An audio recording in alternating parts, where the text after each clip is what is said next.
সেই গৌরাঙ্গ সুন্দর আজকে কলিযুগের মাঝে হয়েছে নিমাই চা। তিনি একজনের কাছে এক এক রকম, মানে ভক্তের কাছে ভক্তের ভগবান, আর মায়ের কাছে বাৎসল্য প্রেমের খনি। ভক্তের কাছে ভগবান কিন্তু মায়ের কাছে ভগবান নয়, মায়ের কাছে বাৎসল্য প্রেমের খনি। আজকে নদিয়া নবদ্বীপের মাঝে এই যে বেলি অবসান কাল, এখন তো বেলি অবসান কাল নয় বাবু, রাত্রে প্রায় মাঝামাঝি কাছাকাছি এসে গেছে, 12টার আগ পর্যন্ত। তাহলে এই লীলাটা তো সন্ধ্যাবেলা লীলা, বেলি অবসান কালে বিষ্ণুপ্রিয়া গিয়েছিলেন সুরধুনী গঙ্গায় জল আনতে, শূন্য গাগরি ও মায়েরা। আগেকার সময় দেখবেন মায়েদের বেশিরভাগ কাজ ওই পুষ্করিণী মানে পুকুরে থাকে, তাই না ঠাকুমা?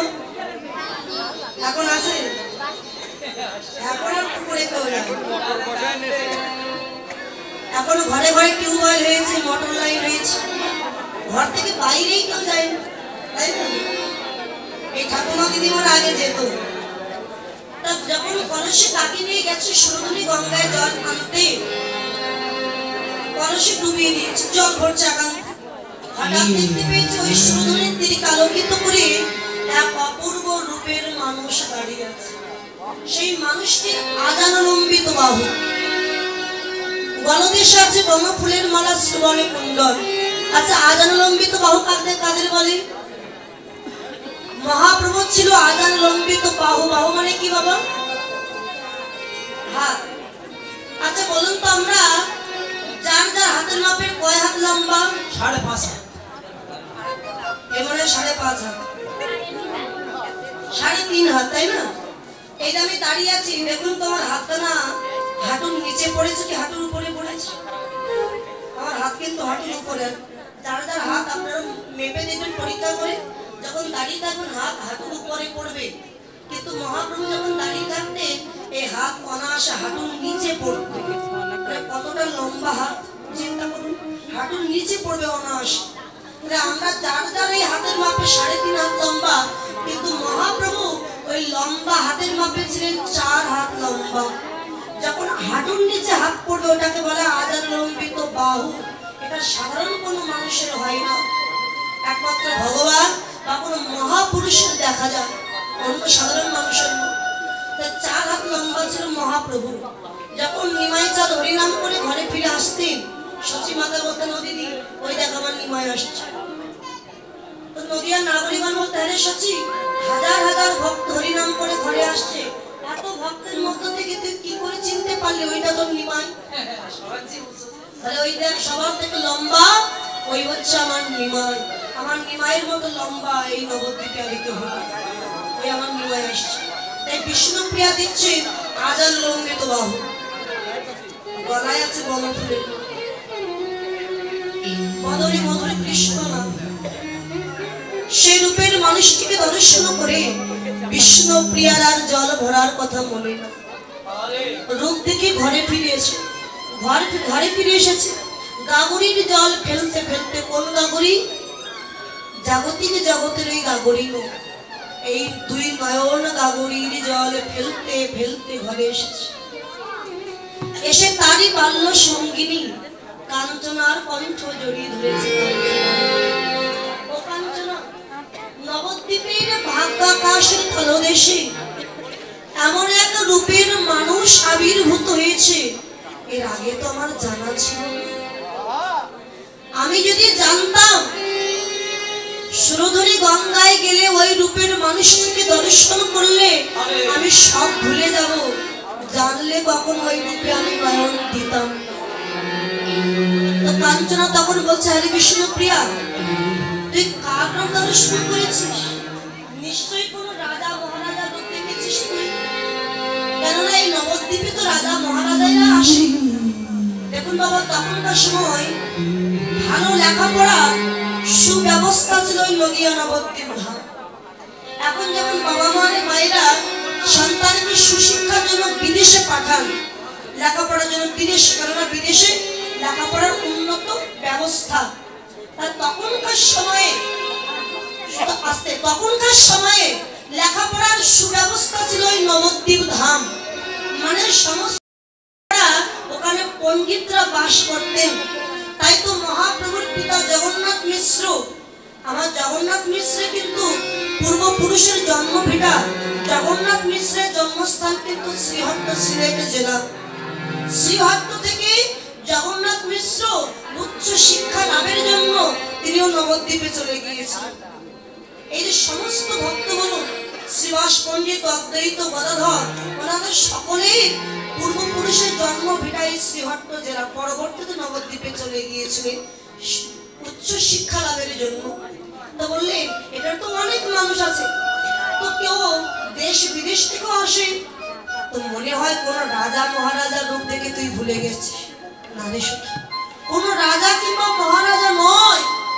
আমি দেখলাম ওই নবদ্বীপে সচী মাতার কাঙাল ছেলে, যার নাম ছিল বিশ্বম্ভর মিশ্র, মানে নিমাইয়ের ভালো নাম বিশ্বম্ভর মিশ্র, আর দাদার নাম ছিল বিশ্বরূপ মিশ্র। ওনারা দুই ভাই ছিলেন, 8 বোন ছিল। 8 বোন জন্মানোর সঙ্গে সঙ্গে মারা গিয়েছে। তারপরে বিশ্বরূপ সে একটু বুঝতে শিখে সন্ন্যাসী হয়ে গিয়েছে। তারপরে নিমাই এসেছে। তো বললেন এ কি করলি তুই? শেষে কি নয় কাঙালের রূপে তুই নয়ন দিয়ে ভুলে গেছিস? তুই কি জানিস না নিমাই সে নিজে একটা কাঙাল, সারা নবদ্বীপকে কাঙাল বানিয়েছে হরিনাম। আর এই কাঙালের রূপে যে একবার নয়ন দিয়েছে সে যার ঘরে থাকতে পারে না। তুই ওই কাঙালের রূপে নয়ন দিলি, আমার মনে হয় তুইও আর এই ঘরে থাকতে পারবি।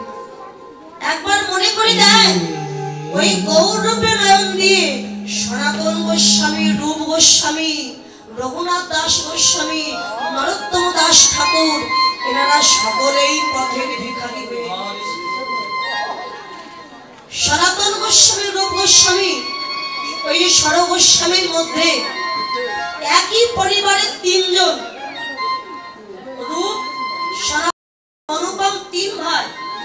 অনুপম গোস্বামীর পুত্র ছিলেন শ্রীজীব গোস্বামী, মানে সর গোস্বামীর মধ্যে রূপ, সনাতন আর শ্রীজীব গোস্বামী 3 জন একই পরিবারে গৃহ ত্যাগ করে সন্ন্যাসী হয়ে গেলেন। কেননা জানতে পারলেন বিষয় থাকিতে কোনদিন কৃষ্ণ প্রেম নাই, বিষয়ের দূরে কৃষ্ণ প্রেম জানিব। কি মা এত গল্প কেন মা?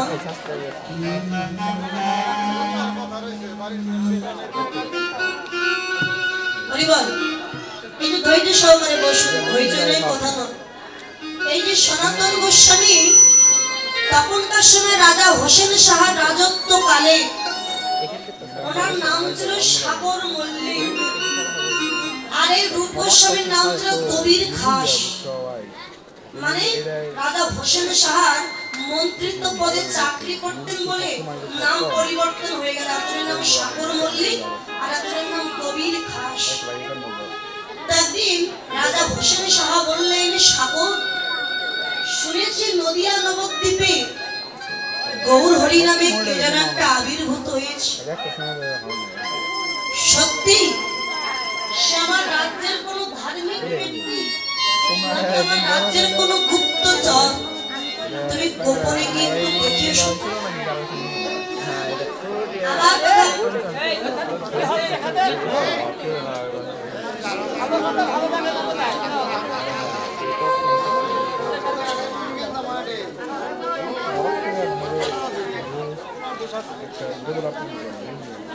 রাধে রাধে। তোমার আমার তো ভালো লাগছে না, আমার গান ভালো লাগে। ওই কোনা বন্ধ করতে হবে, ওই কোনায় যদি ভালো পরিবল নাকি শুধু বিজয় সরকারের গান গাইব?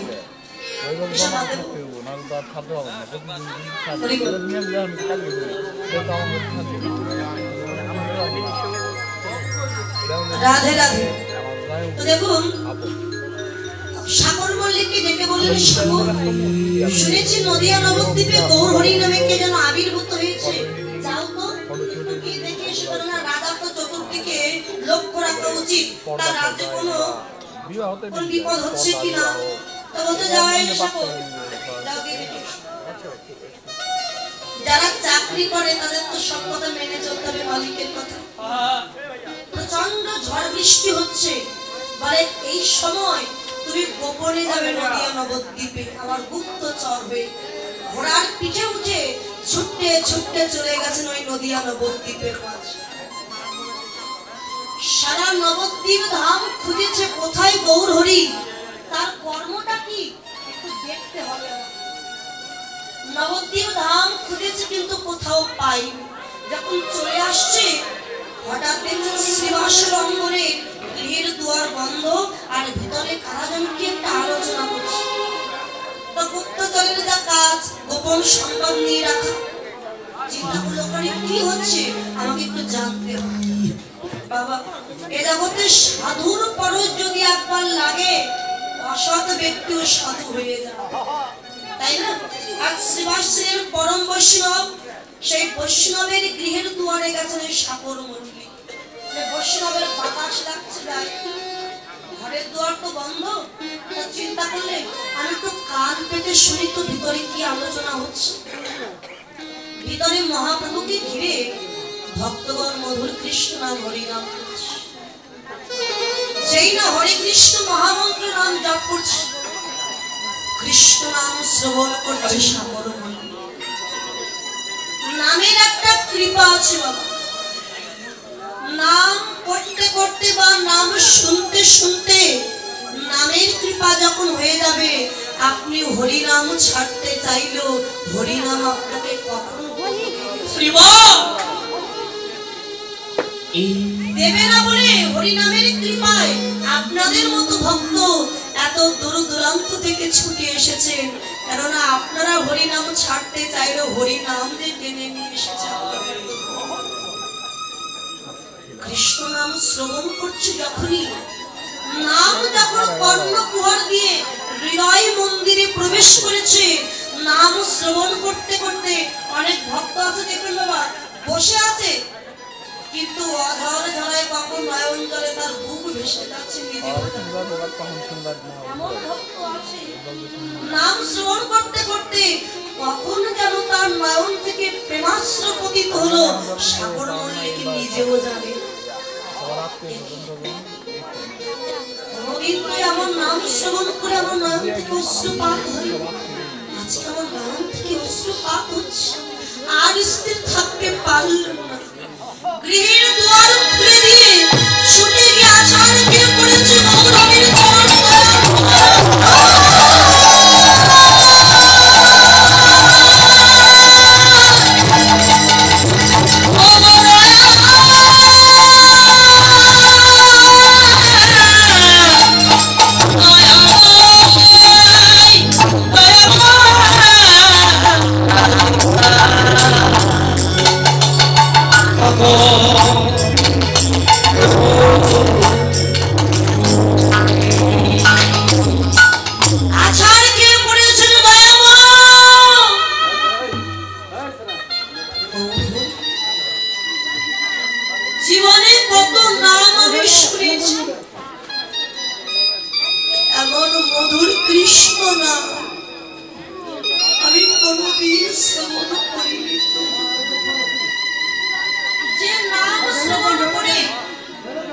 আমার নয়নের পদ্মে কৃষ্ণ প্রেমের অশ্রু বিগলিত।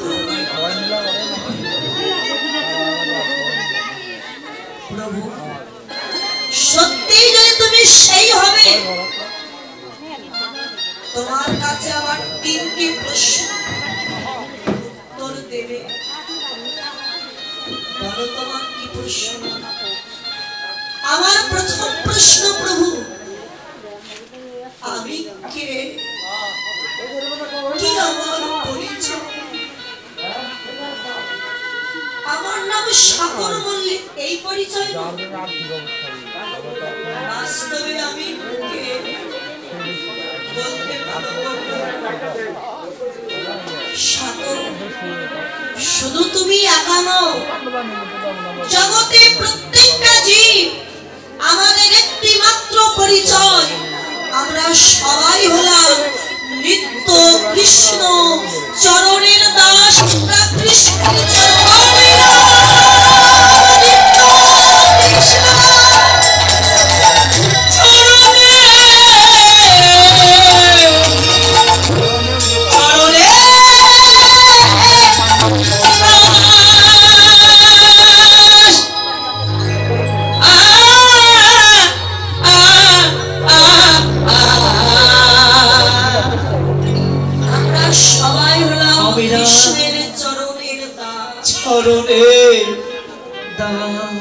আমার দ্বিতীয় প্রশ্ন, প্রভু সংসারে কেন এই ত্রিতাব জাল আমরা ভোগ করি?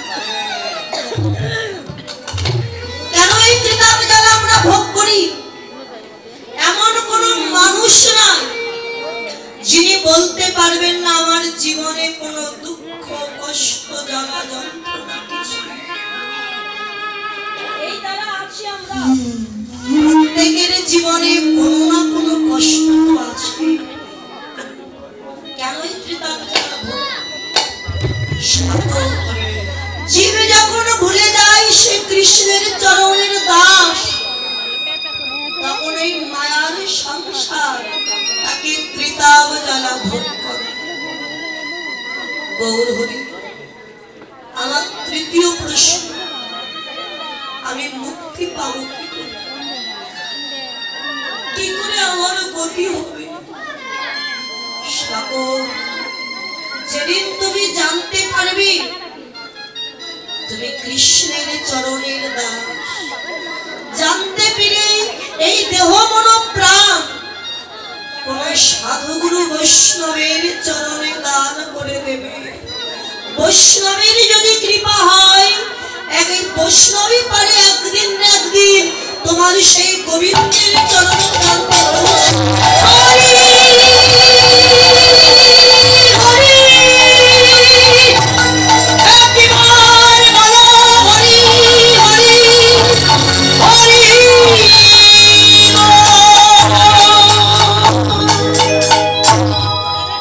গৌর হরি, তাহলে চাই না এই মন্ত্রীর চাকরি, চাই না এই রাজ আমারও, তোমার স্বরূপ ভোলা মন্ত্রে আমায় দীক্ষিত করে দাও না গৌর হরি। আমি আর ওই মন্ত্রীর চাকরি চাই না। এসেছি যখন কৃষ্ণ ভজন করতে, আমি এই কৃষ্ণ ভজনে সাধন করব, আমি আর গৃহে ফিরে যাব। সাগর, তুমি ভেবে চিনতে বলছো তো তোমার কথা?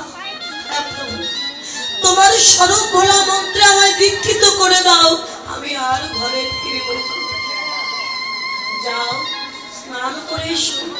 স্নান করে দাদার সঙ্গে তিলক কেটে দিলে, দীক্ষা শিক্ষা দিয়ে বললেন, সাগর, আজ থেকে আমি তোমার নাম দিলাম সনাতন গোস্বামী। যাও সনাতন, বৃন্দাবনে চলে যাও, কি আমার কৃষ্ণ ভজন করো। কৃষ্ণ বড় দয়াময়, তুমি তাকে ডাকো। ডাকতে ডাকতে তোমার ডাক যেদিন তার কর্ণগোচর হবে, সেদিন তোমার কৃপা অবশ্যই হবে। প্রভু, আশীর্বাদ দাও আমার। আশীর্বাদ দিলাম সনাতন, কৃষ্ণ কৃপা হোক, কৃষ্ণ কৃপা হোক, কৃষ্ণ কৃপা হোক। ছিলেন মন্ত্রী, হয়ে গেলেন আজ পথের ভিখারি। গেরুয়া বসন পরিধান করে নিলেন, স্কন্ধে ভিক্ষার ঝুলি, করে ভিক্ষার পাত্র নিয়ে কৃষ্ণ নাম গাইতে গাইতে চলেছেন বৃন্দাবনে। হরে কৃষ্ণ নামে ভিখারি আমি,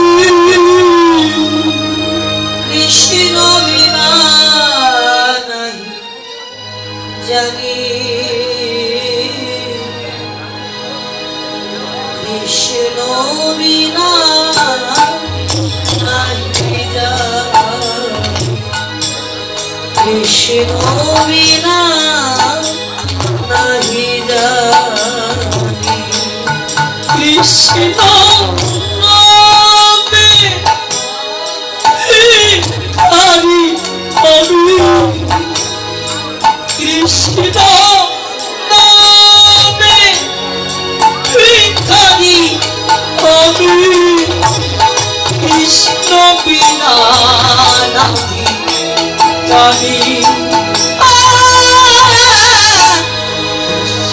বিনা নাহি জানি বিনা নাহি জানি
তাল পাতার কুটিরে আমার মদন গোপালের মূর্তি পূজা অর্চনা করে, তার তো কিছু নাই। প্রত্যেক দিন বৃন্দাবনে ভিক্ষা করতে যায়। বৃন্দাবনে তো চাল ভিক্ষা হয় না, আটা ভিক্ষা হয়। আটা ভিক্ষা করে নিয়ে জল দিয়ে কোন রকমে মাখি রুটি তৈরি করেছে। রুটি ছেঁকবে সেই পাত্রটা তার ছিল না, এত কানা। আগুন জ্বালিয়ে রুটির এপাশ দেয় তো পুড়ে কালো হয়ে যায়, ওপাশ দেয় তো পুড়ে কালো হয়ে যায়। বাগান থেকে লতা পাতা তুলে এনে শাক তৈরি করেছে। শাকে যে লবণ দেবে সেই সামর্থ্য, সেই অর্থ তার ছিল। প্রত্যেক দিন পোড়া রুটি আর লবণবিহীন শাক সেবা দেয় মদন গোপাল। একদিন যায়, দুদিন যায়, 1 মাস যায়, 2 মাস যায়, কিছু মাস পার হয়ে গেল। এমন ভাবেই সেবা দেয় মদন গোপালকে। আজকে রাত্রেবেলা মদন গোপালকে সেবা দিয়ে সনাতন ঘুমিয়ে আছে। মধ্যরাত্রে মদন গোপাল পাথরের মূর্তি থেকে মদন গোপাল আবির্ভূত হয়ে দাঁড়িয়েছে।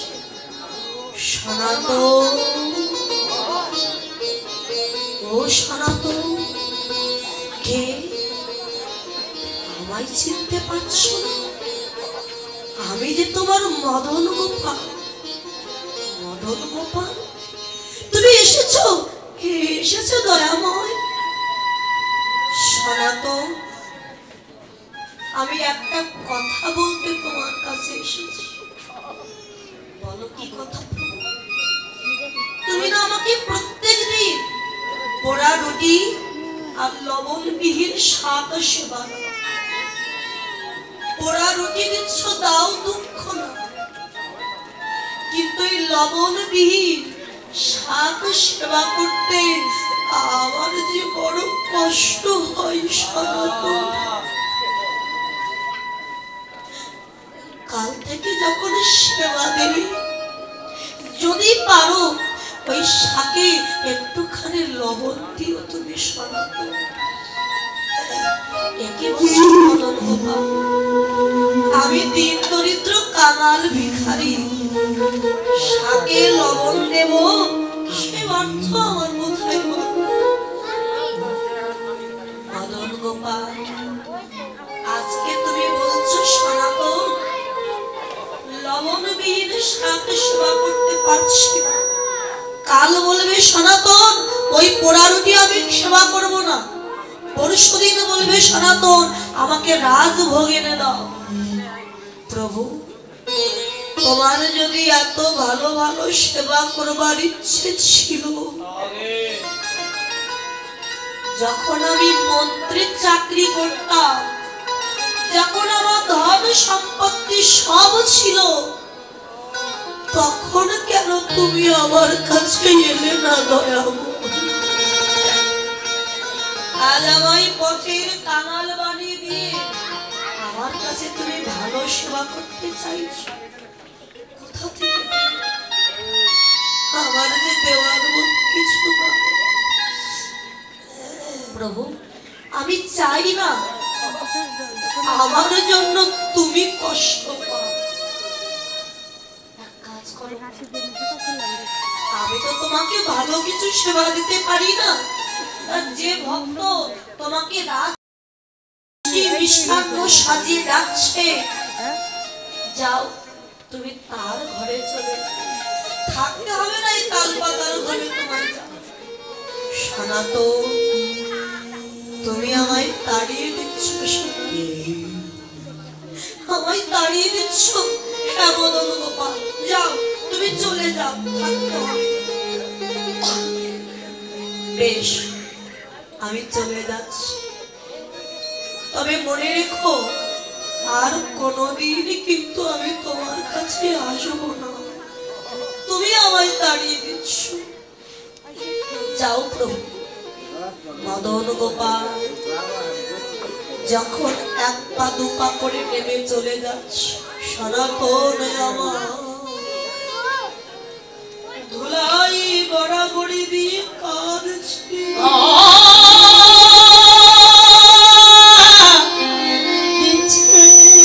আর কেঁদে কেঁদে বলে গো মদন গোপাল চলে যাচ্ছ তো যাওয়ার আগে একটাই আশীর্বাদ দিয়ে যাও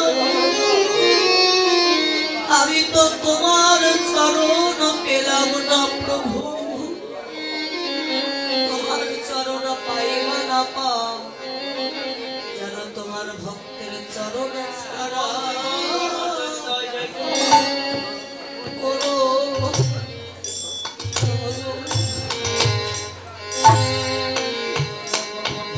চরণ ছাড়া আমায় করো না গো ভক্তের চরণ ছাড়া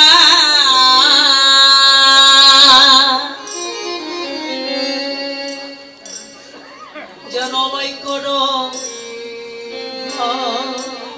আমি যে কত জনমে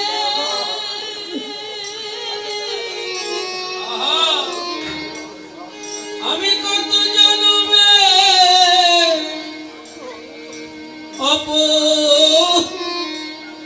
অপরাধী চরণ ছাড়া আমায় করো না গো আমি যে কত জনমে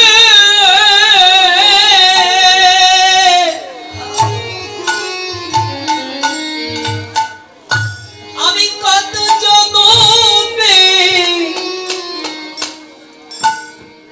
আমি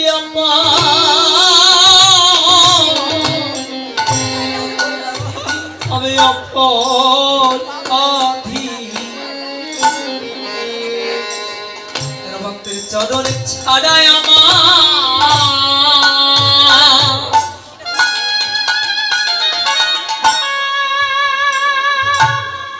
আমায় করো না ভক্তের চরণ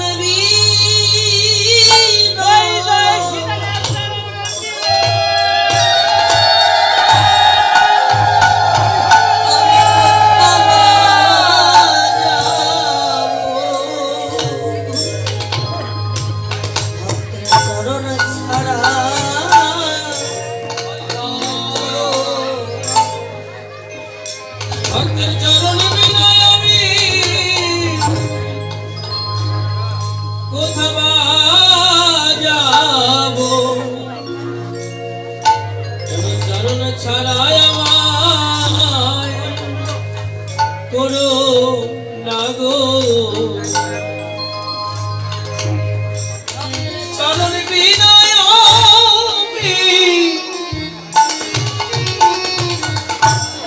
আমি কোথা যাব ভক্তের চরণ ছাড়াই আমায়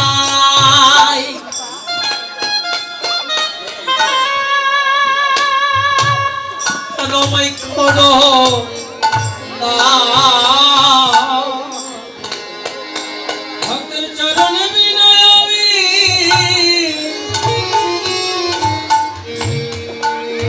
আমি কোথা বা যাব ভক্তের চরণ ছাড়াই আমায় করো না গো সনাতন যখন ধুলাই গড়াগড়ি দিয়ে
যাই সেবা দিস শুধু একটু ভক্তি ভরে যেন আমায় সেবা দিস। গীতায় বললেন পত্রাং পুষ্পং ফলং তয়ং যো মে ভক্তা প্রযচ্ছতি